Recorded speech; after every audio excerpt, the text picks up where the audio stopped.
Bueno, aquí con nosotros, celebrando el Día del Libro, Jaime Clara. No necesita presentación, obviamente, y es un desafío para mí entrevistar a un entrevistador como él, pero bueno, ¿cómo está ¿Cómo estás, Jaime? Carolina? Muy bien, muchas gracias a ti y a Planeta por la oportunidad de conversar. Divina esta oportunidad. Bueno, él es un comunicador como nadie, viajero incansable, periodista, escritor, narrador y ahora dibujante. También me gustaba destacar el blog delicatessen.uy, donde comparte experiencias de explorador gastronómico, vivencias, nada más oportuno para los tiempos de hoy, ¿no? Sí, por suerte hemos generado, en realidad yo ahí lo de gastronómico me gusta comer más que opinar sobre comida, pero ahí sobre todo es salva. Pero nos hemos dado cuenta que a través del blog Delicatessen hemos aumentado enormemente la cantidad de lectores porque sí, la gente está más tiempo en casa y la gente le gusta que le cuenten cosas y entonces hemos tenido además y tenemos la colaboración de una cantidad de periodistas y escritores uruguayos y extranjeros que amablemente ceden sus textos para el blog y estamos muy contentos. Así que es una forma también de compartir cosas a través de esa vía. Un regalo para nosotros. Hablando de eso de que tú decís de compartir, me gustaría rescatar el Jaime escritor, ¿no? Uh Aquí -huh. tenemos los dos libros, son muy distintos, La terrible presión de la nada y Medias verdades, son distintos en género, pero ¿qué es lo que va inspirando para que tú nos traigas estas historias tan sensibles y tan bien contadas?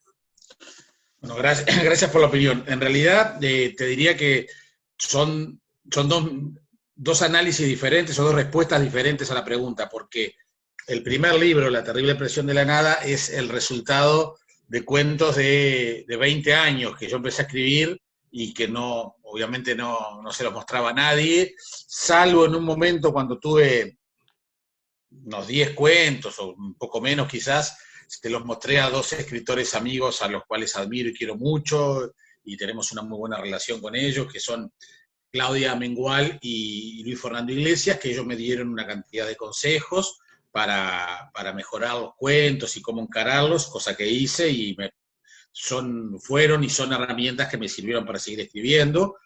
Y entonces, en definitiva, fíjate que durante 20 años yo cambié muchísimo, tuve otras lecturas, seguí leyendo mucho sobre además cómo escribir, entonces hay allí una cantidad de momentos en mi vida y de historias muy distintas. Yo te decía hoy que el cuento El Velorio, por ejemplo, fue el primer cuento que yo escribí porque sentí que además es 100% verdad, pese a que no está mi nombre allí, pero bueno, el personaje central soy yo, y ¿por qué lo escribí? Porque sentí que esa historia, la de un niño que se ve obligado en sexto año de escuela a ir a un velatorio, a un velorio, por primera vez en su vida, era una historia poco común y que podía ser contada.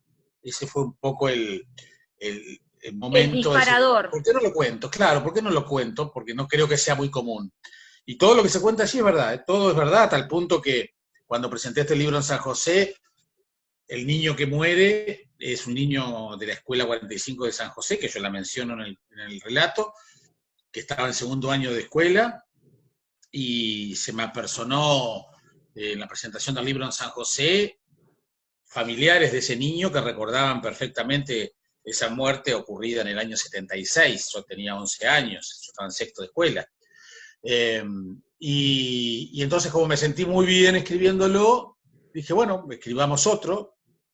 Y después ahí viene el otro cuento que es Héroe por 2 minutos, que es un cuento de un partido de fútbol en un campito en la esquina de los apartamentos donde yo vivía en San José, en la Plaza 4 de Mucho San Octubre. José, una Sí, sí, y que uno escribe con lo que tiene más a mano, ¿no? claro, las Entonces, vivencias. exacto. Y está, y después me sentí cómodo y dije, bueno, ¿qué hago ahora? ¿Qué escribo? Y ahí, bueno, ahí ya tuve que empezar a inventar porque sentía que no tenía más cosas personales. no tengo no tengo una vida demasiado emocionante como para contar cosas, y entonces ahí apareció un poco la ficción. Entonces, ese sería el primer libro. Y el segundo libro, Medias verdades. Medias Verdades, ya es diferente porque por el buen suceso que tuvo el primero, que tuvo 2 ediciones y eso, Planeta, la editora tan generosa siempre, Claudia Gaitén, dijo, bueno, ahora tiene que venir otro nuevo de cuentos. Y no tenía cuentos. Entonces ahí, al revés, tuve que ponerme a escribir cuentos, y salvo algunos que están bastante vinculados a la realidad, ahí fueron todos ya inventados o a partir de cosas más tangibles. Ahí sí, fue como se dice, ya ahí me planteé un rigor a la hora de escribir. Voy a escribir tanto tiempo por día, lo hice durante vacaciones, entonces eso me permitió también estar con otro ánimo y mucho más creativo, ¿no? Más creativo. Más liviano de horario, y ahí salieron en 2 veranos todos los cuentos del segundo libro. Sin embargo, son bien distintos, como tú decís, pero tienen una tónica común. Por ejemplo, bueno, tú en Medias Verdades empezás con el símbolo de un niño que, acompañado por su tía Edna, a llevar flores a un cementerio, justamente a Paco Espínola. Que es verdad, todo ese cuento es verdad también. Eso sí, ese cuento soy yo, mi tía Edna existe, es la hermana de mi mamá, y todo eso pasó de verdad. La única vez que yo vi a Paco Espínola en mi vida fue esa, y el cuento de la flor es rigurosamente verdad. Lo que pasa es que cuando yo estaba dando en una entrevista en el Sodre, se llamaba Café Literario, con público, estaba el poeta y hombre sensible, divina persona Álvaro Ojeda, y él, cuando yo cuento eso de Paco Espínola, que ya lo había contado en una charla inclusive que había dado, me dice, pero hombre, ahí tenés un cuento. Esto es un cuento así. Yo no me había dado cuenta de eso, y entonces ahí lo escribí, es más, le dedico el cuento ese, se lo dedico al propio Álvaro Ojeda, y pongo algo así como: quien me permitió entender que aquí había una historia para contar. Esa también es rigurosamente verdad. Después hay otra que creo que es la del maestro Pocas Pulgas, que es su maestro que tuvimos nosotros en cuarto año de el que le sacaba el que nos tiraba el pelo. Exactamente. Sí, es maravilloso. Personaje, sí, bueno, vos porque no lo padeciste. Bueno. Era bravo que un maestro te tirara del pelo de esa manera. En época, ¿no? Inclusive los nombres de los alumnos que aparecen allí son nombres verdaderos de mis compañeros de aquella época. Pero después en realidad son todos cuentos que tienen un poquito de verdad, pero no son todo ficción. Por eso son medias verdades. Medias verdades, justo te iba a decir eso, por eso el título tan oportuno de Medias Verdades.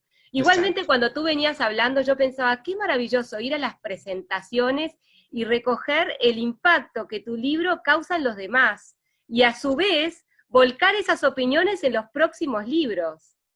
Es que uno es una suerte de esponja, primero creo que ahí hay mucho de curiosidad periodística. Quienes estamos en este ambiente, sobre todo además en un medio tan demandante como la radio, donde tenés que estar permanentemente buscando historias y buscando testimonios, y tenés que estar todo el tiempo escuchando y recibiendo y incorporando. Claro, entonces de la charla más trivial, vos encontrás un momento para hacer algo en la radio, ¿no? Entonces, vas a comprar a la fábrica de pastas, la pasta para el domingo, y te encontrás con que el encargado, el dueño, el chef, te dice: te voy a regalar un pan de espinaca y puerro.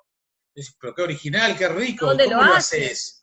Y entonces ahí te cuenta y encontrás un testimonio para una receta que alguien puede dar por radio. Es decir, como que todo el tiempo estás diciendo, bueno, ¿qué puedo encontrar para la radio? Bajo a un plato volador acá y capaz que antes de sorprenderme le pregunto, ¿qué tenés que hacer mañana a las 4 de la tarde? ya lo arrimás. Claro, exacto. Pero, entonces, bueno, creo que de todos lados surge alguna idea, algún comentario. A mí me ha pasado que muchos cuentos o muchos relatos surgen a partir de una frase. o de algo. Por ejemplo, yo recuerdo que una anécdota que dijo Saramago, de ensayo sobre la ceguera, dice que él se bajaba de un ómnibus, un taxi, no sé, sé que se bajaba de un lugar, salía de un taxi o un ómnibus, y en un kiosco vio un título de un diario que decía ensayo sobre la ceguera. Y Le disparó. le dijo eso, qué buena frase, y a partir de allí escribió la novela. Y a mí a veces me ha pasado eso, de alguna frase que he escuchado.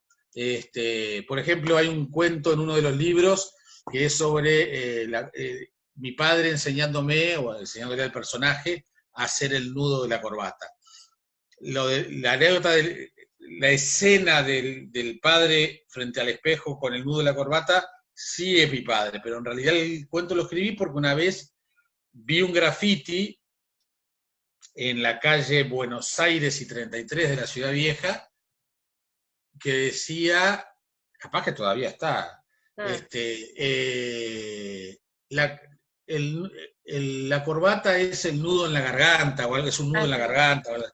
Y siempre me pareció ingenioso. Es más, lo pongo en el libro, pongo que ese era el graffiti. Y entonces a partir de ahí surgió el cuento. A mí de ese cuento que me encanta el simbolismo del padre como que abriéndole la puerta, ¿no? Porque es una iniciación de adolescente y capaz que uno cree que es otro tipo de iniciación y es la iniciación algo, para el nudo de la corbata.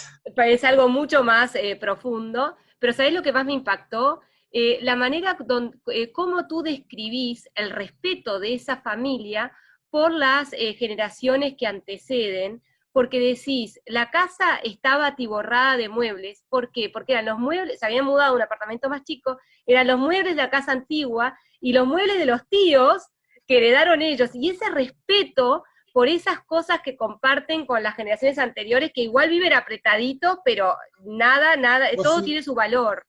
Fue así, ese apartamento además era así y tal cual, o sea, no lo había visto por ese lado. ¿Ves? Ahí tenés las devoluciones que te dan los lectores, son siempre distintas. Es la primera vez que me hacen esa referencia de ese cuento. Porque además, y me pasa mucho hasta con los dibujos también, el lector, el espectador, ve cosas que el autor no se le pasaron por la cabeza que podía generar, ¿no? Ah, vos pusiste esto por tal cosa. No, la verdad que no. Porque es lo que uno aporta desde la lectura, ¿no? Y eso es lo que hace tan lindo, porque tú estás compartiendo con nosotros y nosotros lo tomamos cada uno con nuestra mirada. Mira, ya que nombré a Saramago, la semana pasada entrevisté a su viuda en la radio. Su viuda, que además es el protagonista de una preciosa historia de amor, entre ellos, es la traductora al español de los libros de Saramago. Y entonces yo le pregunto, cuando un traductor traduce un libro, en realidad, ¿quién es el autor? Porque yo estoy leyendo la traducción, y capaz que es una muy buena traducción de un mal libro, o a veces una mala traducción te arruina un libro. Y ella me decía que en realidad el libro no es ni del autor ni del traductor, sino que es del lector, porque en definitiva es la interpretación que el lector hace de lo que está leyendo. Y tenía razón. ¿Cómo se lo apropia cada uno? Y es distinto. Exacto. Pero volviendo al tema de esencias, me gustaba traer dos esencias de Jaime Clara, ¿no? Una es poesía. Aquí tenemos otra forma de silencio, que es, realmente es la esencia, es como que en dos trazos, dos palabras, él en poesía, que viene a ser digamos, el género más difícil, ¿no?, en la narrativa. ¿Cómo lo logras captar la esencia del contenido? También el libro ese tiene su historia, en realidad es la primera vez que yo publico completo el libro que por primera vez yo había editado en Buenos Aires, porque yo en realidad escribía poesía y como no me animaba a mostrársela a nadie, la mandé a una editorial en Buenos Aires y la publicaron. Y entonces también forma parte de escribir poesías o poemas durante muchos años sin mostrarlas. Ahí yo te diría que hay poesías que están escritas en el año 84, en el año 87, recuerdo que hay varios poemas cuando yo estuve solo en Estados Unidos, en un curso varios meses y que extrañaba mucho, y entonces me dio por escribir poesía. Honestamente tampoco tengo claro por qué escribía poesía, podía haber escrito otra cosa, pero salían poemas, pero entonces son poemas de muchos momentos de mi vida. Entonces tampoco hay una estrategia de buscar temas o estilo o lo que fuera. Y sí, la idea es hacer el esfuerzo de con pocas palabras tratar de decir mucho, y bueno, y el libro ese lo que hace es mostrar distintos momentos de un género al cual no he vuelto, pero que está ahí siempre latente. Mañana capaz que escribo algo o tengo ganas de escribir algo y lo que sale es un poema en lugar de un cuento. Y nos sorprendés con otra versión de Jaime. El primero que se sorprende soy yo. Y con respecto al título de ese libro, también es cuando uno siente que, recuerdo perfectamente cuándo se me ocurrió, porque ahí estábamos de vacaciones hace 2 años o 3, en España o en Portugal, íbamos en el auto y, viste, apareció, no sé por qué esas cosas, cayó esa frase, no sé en qué estaría pensando, y dije, esta frase algún día me va a servir para algo, y la anoté en el teléfono. Y después la terminé usando como título de un libro. Creo que así que hay que estar siempre atento, siempre atento. Siempre con las antenas. Creo que hay una frase de Felisberto Hernández, justamente, diciendo que el silencio es como un gato con una cola que pasa, un poco bueno. Veo atrás a Gardel, y trayendo poema, hay uno que me encantó, y dice, el día que usted murió, usted nació para siempre. ¿Cómo ponés tan simple que él pasó a ser leyenda con eso, ¿no? En este poema. Sí, esa frase me acuerdo que la usé en un artículo periodístico hace muchísimos años, la década del 80, en el semanario Z, y me quedó dando vueltas, y después a la hora de escribir un poema me imaginé una conversación imaginaria con Gardel.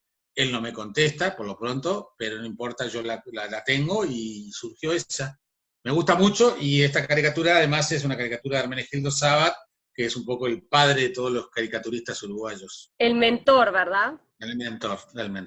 Volviendo entonces a la esencia, es que ahora nos sorprendiste con un nuevo proyecto, que fue el de No todo está dicho. La verdad... Bueno, sí, en realidad mucha sorpresa no debe haber, porque publico una caricatura por día. El sorprendido fui yo, que Planeta se hubiera interesado en hacer un libro de caricaturas. Yo confieso que jamás se me pasó por la cabeza. Hace varios años, debo confesarlo, que Claudia Garín me está insistiendo, y yo sentía que no era el momento para publicar el libro. Y lo mío, porque además lo mío no es profesional, es simplemente el hábito de dibujar caricaturas. Pero este año coincidió con que el Teatro Solís me propone hacer una muestra de caricaturas con gente de la cultura. Se iba a inaugurar en marzo. Es más, la muestra está colgada, y estuvimos 2 días de un trabajo inmenso con Adriana Silva y Rosa, que es quien hizo el montaje de la muestra.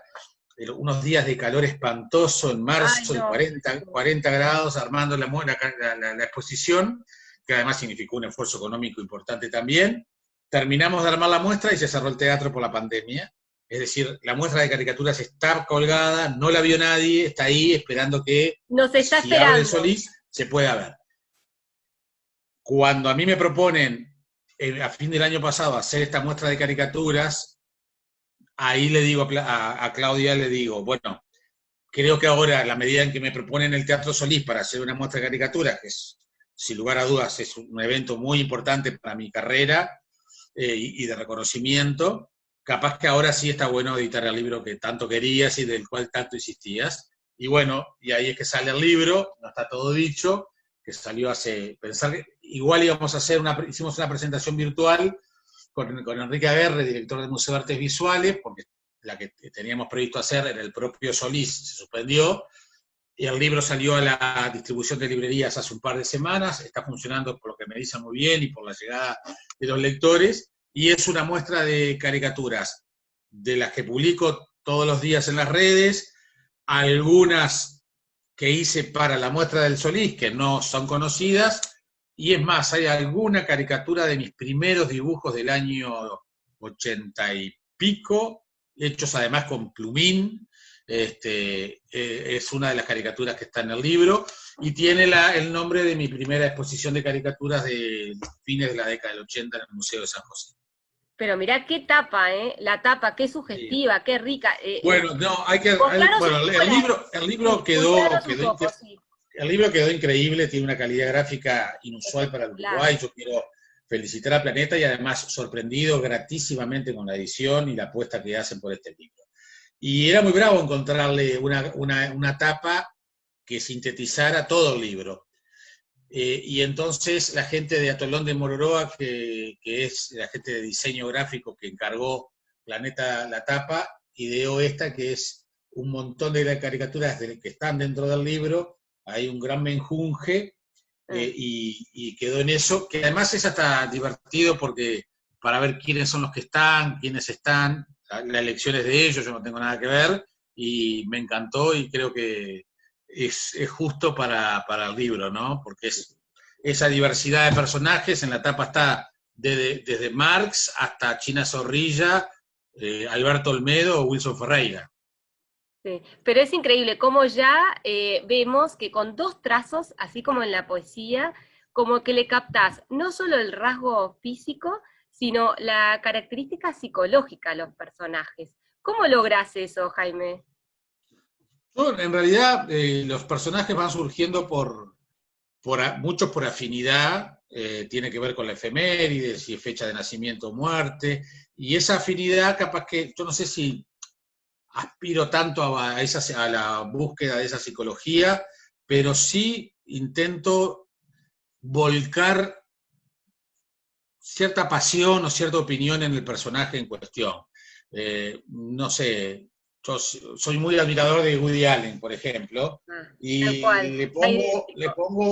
le pongo muchas ganas a la hora de hacer el dibujo, ¿no? O, no sé, o Ida Vitale, que acababa de ganar el premio Cervantes, y la pongo como una reina, y entonces, no sé si está Ida Vitale, está ahí su psicología o captada su alma, pero sí, yo le pongo mucho de mí para que ese dibujo transmita algunas cosas, o no sé, o por ejemplo, capaz que también le pongo mucho al de Donald Trump para decir lo que puedo pensar de Donald Trump, o de Daniel Ortega, ¿no? Que son personajes que ninguno son de mi simpatía, y entonces, pero los dibujo, entonces, pero le pongo una carga subjetiva, lo admito, como toda creación, y ahí es que se plasma el dibujo. Lo que ese dibujo le transmita a las personas, yo honestamente, creo que como ningún creador puede hacerse cargo. La otra vez, cuando publiqué esta caricatura de Nelson Ramos,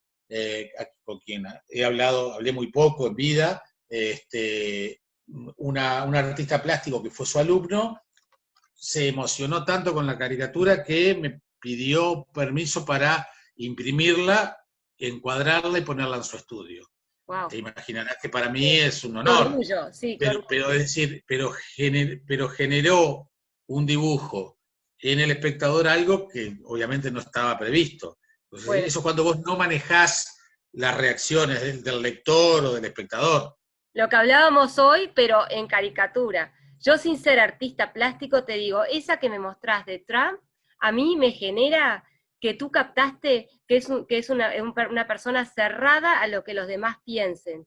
Como ya lo ponés como arrugado y apiñado, es como yo tengo mi propia opinión y me da lo mismo lo que el mundo piense de mí. Eso es libertad, o sea, eso es la creación, es lo que me decía Pilar del Río, la viuda de Saramago, es decir, vos te apropiás del dibujo, vos te apropiás de la lectura, y vos ahí generás un vínculo con el texto, el dibujo o el relato, y ahí el autor no tiene nada que ver. No tiene nada que ver. Mira, una vez... se desprende de su obra y le pertenece a los demás. Mira, en aquella vieja exposición de dibujos muy, muy, muy, muy malos de San José del año 80, una de las caricaturas que había en aquel momento era la de el entonces Papa Juan Pablo II sentado en un sillón. Y viene un señor, al quien quiero enormemente, enormemente, y me increpa que los pies de Juan Pablo II no llegaban al piso, como que estaba con las patitas colgando. Y estaba muy molesto porque esta persona era muy católica, es muy católica. Y sentía con que ahí había un atrevimiento de mi parte por hacerle las patitas colgando. Para mí es al revés, es como que está elevado. Honestamente, y bueno. Para mí, ni lo uno ni lo otro. Ni pretendí elevarlo, ni pretendí minimizarlo. Pero el señor se enojó mucho conmigo, y el dibujo no estaba tan malo. En el fondo, a mí me gustaba, pero a lo que voy es, ¿ves? Vos hiciste una lectura distinta a la que hizo esta persona. Y eso es la maravilla de la creación, sean dibujos, textos, novelas, lo que fuere, canciones. Eso que decís es muy importante, porque tú nos estás trayendo y haciéndonos presente personajes con este perfil que le creás, pero no solo eso, sino que le das un timing a cada personaje. Yo que soy seguidora /fan de tus redes, lo traes en un contexto de efemérides. Entonces nos traes y nos decís, hoy es el centenario de la muerte, la presencia, hoy ganó el premio, lo que fuera, y nos obligás a estudiar, nos empujás a vincularnos, y esa es la riqueza. Contame cómo lo lográs, cómo te inspirás, cómo las elegís. No, se elige mucho, tiene que ver el personaje, la empatía con el personaje. Yo te decía que, por ejemplo, el día que estamos grabando esto es el día que se celebra el 11 aniversario de la muerte de Benedetti, un personaje indiscutido de la literatura uruguaya, y entonces estoy mostrando el iPad en el que lo dibujo. Esta fue la caricatura que publiqué hoy.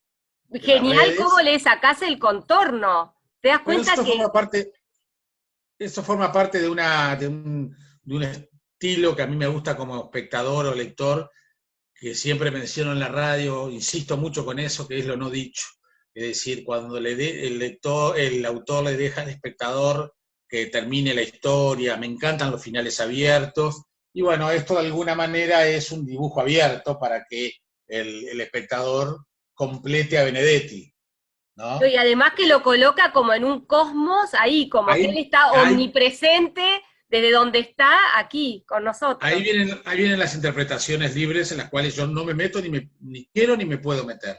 Pero te decía que a veces las inspiraciones pasan por algún personaje caricaturizable, que es más fácil que hacer que otros, o que sé, por ejemplo, hace algunos días yo no tenía la menor idea quién era, resultó ser un escritor austríaco, pero cuando investigué poco sobre él, vi que el rostro era caricaturizable, estaba bueno y generó este dibujo. Entonces, entonces, me parece que eso a mí me genera la posibilidad de tener un pretexto para dibujar, ¿ves? Inclusive ahí es como lo hice, tengo la foto arriba y voy haciéndolo. Está espectacular.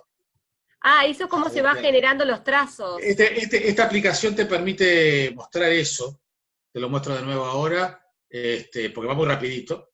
Me encanta, sí. Aprovechando que no estamos en radio, está buenísimo aportar a los lectores.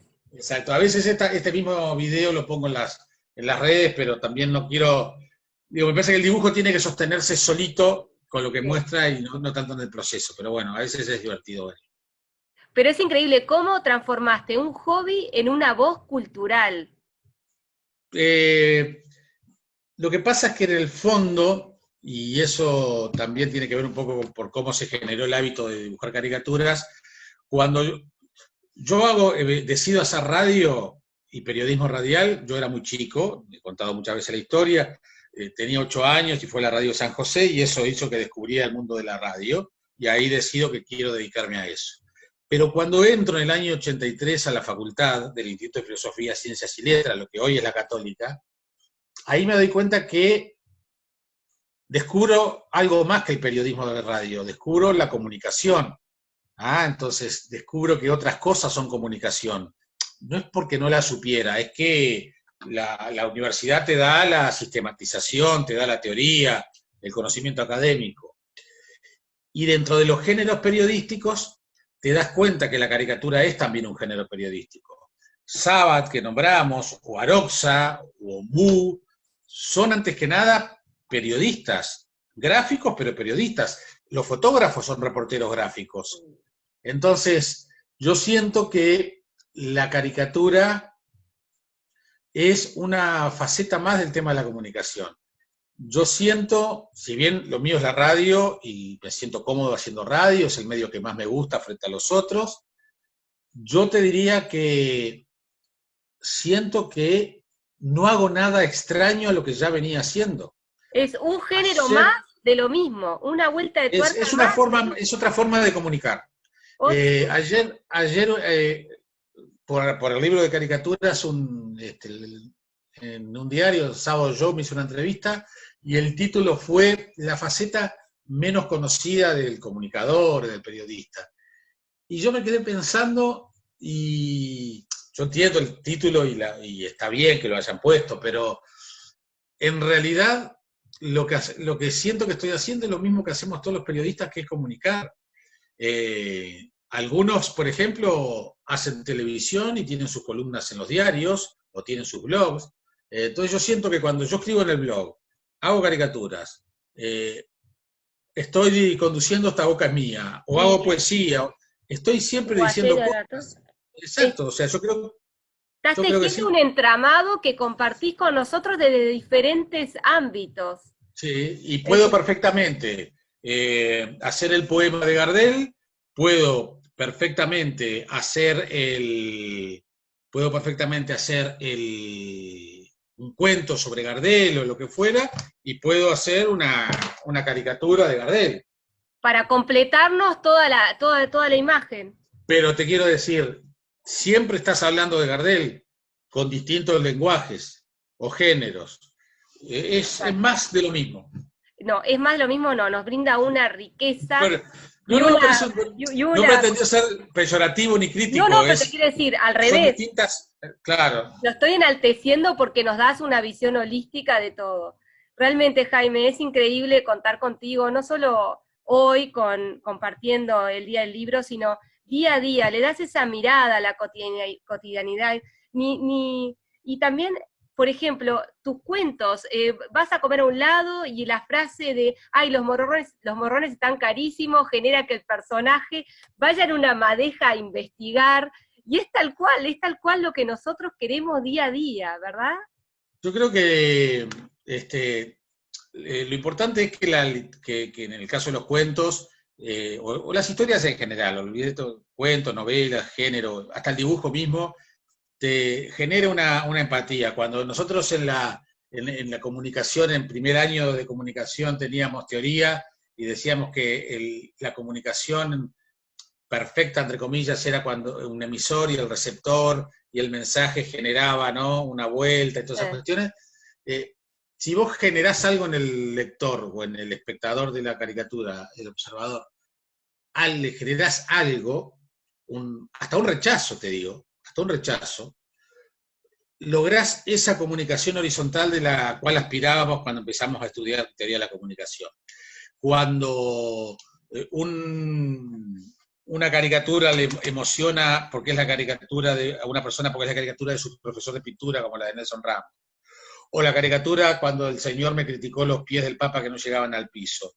Bueno, generaste algo que te permite interpelar al autor, que te permite discutirle o saludarlo. Conectar con la persona. El otro día recibí una fotografía de un dirigente político, legislador él, que había comprado el libro de caricaturas, y me saca una foto de esta caricatura de Elena Suasti, personaje entrañable, divino, teatro, actriz, directora, teatral, fantástica. Me dijo, gracias, me mandó un mensaje que decía, gracias por incluir a Elena, que era blanca y fue discriminada por ser del Partido Nacional. Yo no la incluí por ser integrante del Partido Nacional, pero esta persona hizo esa lectura. Y bienvenida sea. Y si esto permite volver a hablar de Elena, volvamos a hablar de Elena. Es parte del cometido que yo me he impuesto cuando elijo caricaturas, de también rescatar algunos personajes que no están Tan tan presentes, tan en la presentes. memoria de la gente. Bueno, capaz que hoy era evidente publicar a Benedetti, pero la caricatura de mañana capaz que la de un personaje. No, ayer fue Mateo. Antes de ayer fue la de un poeta salvadoreño que quizás tanta gente no escuche hoy acá, pero a mí me gustaría que alguna persona que nunca había escuchado el nombre de Roque Dalton se meta en internet, que hoy es facilísimo, Aprenda. y lea los poemas, o por lo menos sepa quién es Roque Dalton. Perfecto. Nada más que eso. Así Como yo te que, decía el otro día, una entrevista que le hice a Pinky, la periodista argentina, una vez, ella me contestó, yo me quedo contenta si después de un programa de radio, de un programa de televisión, por lo menos un oyente se quedó con un dato nuevo y conoció algo. Ya ahí valió la pena. Y bueno, de eso se trata. Si alguien se entera o se le ocurre meterse a escuchar a Amalia de la Vega por ver esta caricatura, porque nunca la había escuchado, bueno, si generamos la curiosidad ese día, con ese dibujo, ya valió la pena. así que divino, este homenaje que haces de todos estos personajes de la cultura, de la política y sobre todo de que nos han traído momentos ricos, traerlos al presente de esta forma tan talentosa. Te Muchas agradezco gracias. muchísimo en nombre de todos los lectores contar contigo y bueno, te vemos en las páginas. Ojalá que así sea, ojalá les guste, que les genere cosas. Uno no hace las cosas para que le digan que todo está bien. Siempre cuando uno hace cosas así en los medios, está expuesto a que las interpretaciones sean muy variadas. Y eso es bueno, porque eso es cerrar el círculo de la comunicación. Yo quiero insistir mucho en la calidad del libro de Planeta, que no sé si los dibujos están a la altura de eso, pero la edición, las ganas que le pusieron, el profesionalismo de Valentina, de Claudia, de Jimena, de toda la gente de Planeta es increíble. No es común encontrarse con un libro De esta calidad. gráficamente De esta presentado calidad. a un precio hiper razonable para lo que es el libro en estos momentos tan difíciles para la industria editorial. Hacer esta apuesta, la verdad que yo estoy gratamente sorprendido e insisto, espero estar a la altura de eso, así que gracias a Planeta y gracias obviamente a vos por tanta hospitalidad. Nos vemos, Perdón que gracias. estaba tomando mate, pero Y bueno, forma parte de mi día. exacto, del día a día. Divino. Gracias, Caro. Que pases Gracias, bien. un placer.